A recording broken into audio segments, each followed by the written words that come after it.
And we find out that the Holy Spirit was given for us to be filled with and to be spilled over. I was 12 years old when I accepted Christ.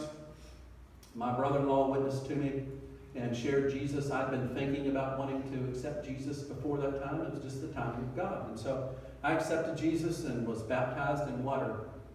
But nobody ever told me for 12 years that Jesus lived inside of me by His Spirit. For 12 years. I tell people I wasn't backsliding, but I wasn't front sliding either. I was just kind of resisting.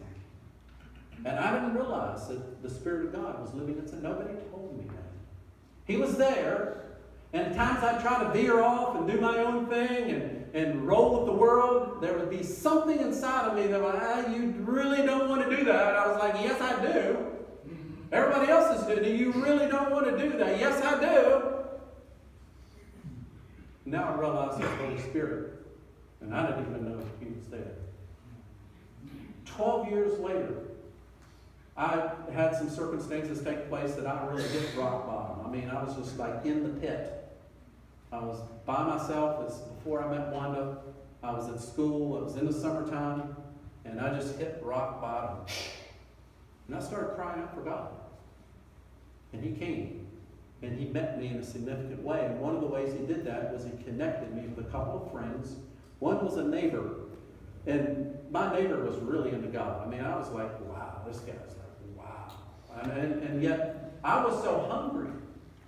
I reached rock bottom, so I got so hungry that I just attached myself to this fella. And he gave me things to read and talk to me and pray for me. And I remember, this is amazing, I remember for a 3-day period of time, I could not even have evil or fleshly thoughts. It lasted for 3 days. I would try to have a thought about it. It was just blocked. I was like, what is that? That's just getting filled with God, filled with the Holy Spirit. Again, it lasted for 3 days. But it was significant that it came in, and I remember that today. It was powerful. God was filling me up. And that was a time that I remember that I started spilling Jesus. It was a 12-year drought. Had Jesus in me, didn't know it. And then all of a sudden, circumstances, crying out, got filled, started to spill.